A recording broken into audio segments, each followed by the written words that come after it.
Right guys, in this video we're going to be going over the 2022 moving into 2023 social media marketing or SMMA digital marketing trends. And the very first one is you can't rely on Facebook ads or Instagram ads as the only traffic production channel platform for your agency.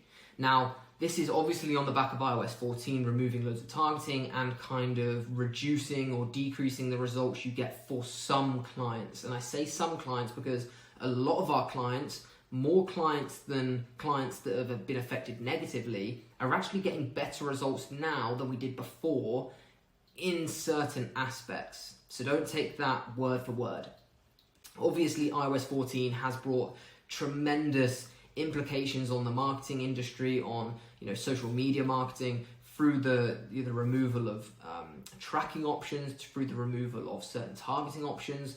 And if you've been running paid advertisements on Facebook and Instagram for so long, it really isn't what it used to be. Like, you used to be able to target how much money someone earned, all of these crazy different things that you can no longer target. And it is getting worse in the sense that they're not as obvious, and you can no longer just target an out and out problem that someone's facing. You need to be more creative with your creatives, your copy, your landing pages, the whole social media marketing strategy, which is probably the biggest trend moving forward, that you can't rely just on Facebook and Instagram ads. Introducing TikTok ads, YouTube ads, Google ads, Snapchat ads, all of these different platforms to fit certain clients that you may pick up here and there. So it's super important that you don't have a one-size-fits-all agency strategy to bring in revenue for your clients. And what I mean by this is, say you get a e-commerce brand that sells predominantly to ages 18 to 35, and that ranges now. You do get older people on TikTok. Then, like I just said, it kind of gave it away there. You're going to be best advertising on TikTok with native ads, TikTok ads, using native content, and you're going to get worse results than you did previously advertising on Facebook. And that's just natural. So you can't just no longer. But however, that said, if you're advertising a menopause product or menopause supplement brand, then being active on Facebook and Instagram is 100% the best place you need to be. And you're going to get better results there now that those e-commerce brands that no longer advertise on are taking up advertising space. So yeah, to sum it up, don't just rely on Facebook ads. You need to broaden your spectrum of platforms, broaden your spectrum of skills, to make sure that you can bring in results for every single client that you get. Sorry, I'm looking over here because it's just a recent post that I've done on my Instagram, Harry_SMMA. And I want to make sure I touch on all of these points because I want this YouTube channel to be a more in-depth version of the same tips I post on Instagram, because you guys get so much value out of them. So number 2 is customer understanding is more important than ever. Now, what I mean by this is you really need to understand who your customer is, because you can't target direct traits or direct interest that you used to be able to. For example, say you have a dentist on your books in your agency and you are selling dental implants. You can no longer target implants as an interest on Facebook, but you can still target, dentists, you can still target tooth, you can still target all of these different things, but more general in the sense that you can target an interest in dentistry, but you can't target an interest in the individual services that dentistry offers. And now that's a really good example, and that's the same case with many industries that you're probably facing. And I don't want to go into too many examples in case they're wrong, but an example that this probably is still the case. I don't have any real estate clients in the sense that I sell real estate for the clients. I have real estate educators and online coaches, but say, rather than being able to target first-time buyers, you may now only be able to target home buyers, stuff like that. Like, they're removing that kind of extra phrase to specific phrases that makes the advertising a little bit harder. However, those people are still there. Like, it's not like they've removed first-time buyers or implant patients from the platform.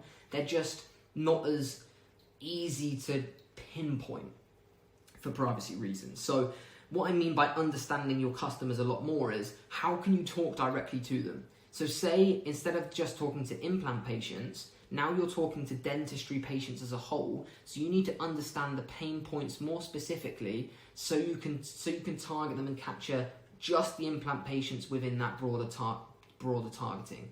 Hopefully that makes sense. So understanding who the customers are, what they want to see, what their pain points are, and this kind of backs up from my iOS 14 video I made when the changes first happened last year, which is the people that really understand marketing are going to prevail. And apologies if all of these trends are to do with iOS 14, but they're so prominent, and people aren't speaking about them in the right way, I don't think. And those with real marketing experience know how to sell a product are going to prevail, and those that are relying on that really simple, easy targeting, here's a product, buy it now, are going to fail, which I'm kind of happy about, in a way.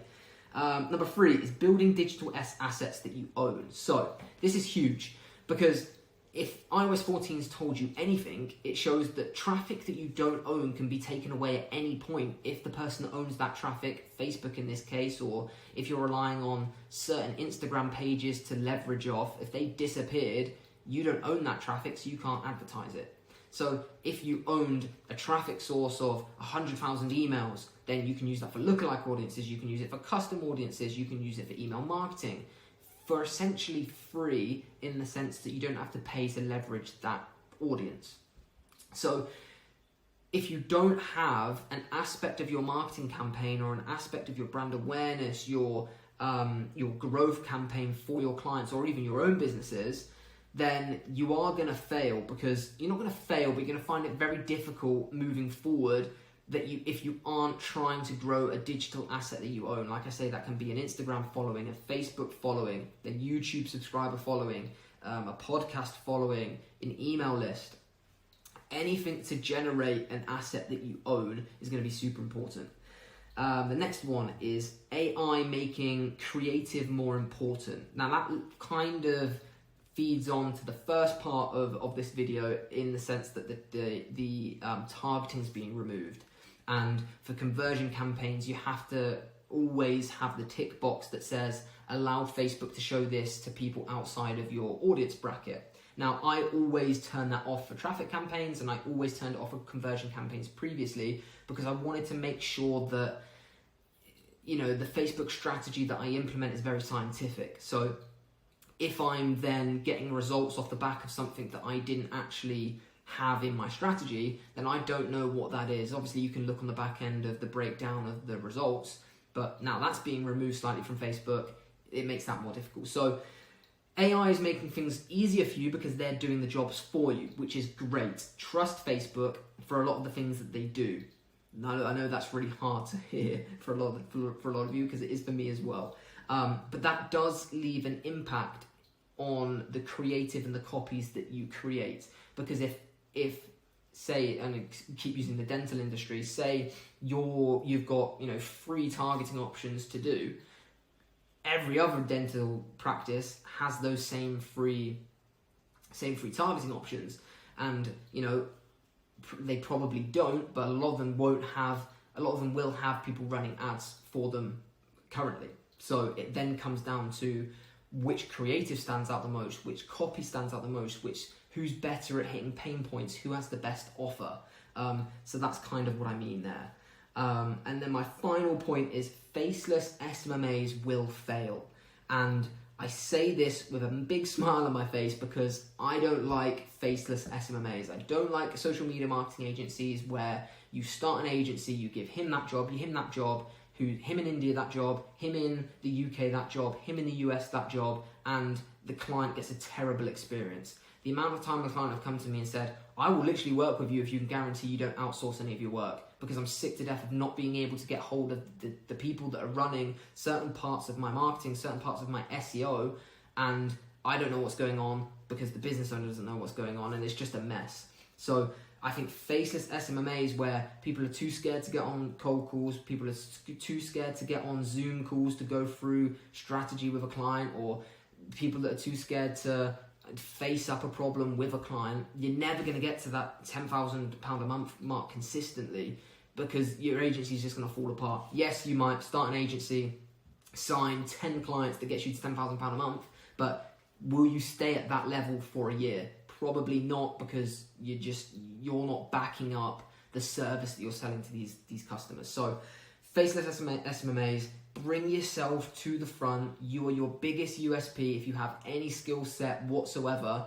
And because at the end of the day, every SMA offers the same service in the sense that they offer Facebook ads, funnels, email marketing, or whatever. There's no one who offers, a single service that no one else offers. However, the customer service you give, which comes from putting your face in front of them and giving that client that personal touch, is the biggest thing that's going to keep a client long term. So I'd really recommend, over the next 3 or 4 months, if you're struggling with your agency or if you want to take it to the next level, really thinking about how you can bring your personal brand to the forefront of your agency, whether there's 2 of you, 3 of you, or whatever it is, to really make sure that your brand, your agency isn't just an agency, it's a brand.